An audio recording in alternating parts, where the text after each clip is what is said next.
我们讲解一下如何更换气动刀片。首先，先把气管拔下来，然后松开黑色的压环，对准它这个卡槽，这个位置是有个卡槽，需要松开对准卡槽，往上提刀头，对，然后拔下刀帽，松开固定刀片的顶丝，一个里面是有2个顶丝，拿出刀片。刀片安装的时候呢，一定是刀刃冲螺丝方向，插到刀片卡槽里面。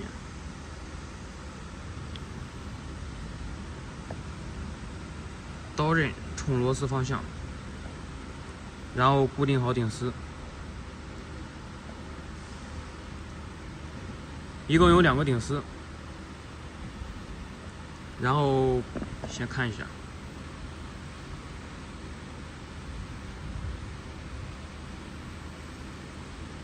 然后扣上刀帽，刀帽扣的时候，这个位置要注意一下，它这个位置一个销子对准这个卡槽，手捏着两边往里一推。装的时候，刀刃呢一定是冲左，弹一些，然后把压环扣紧，气管插上。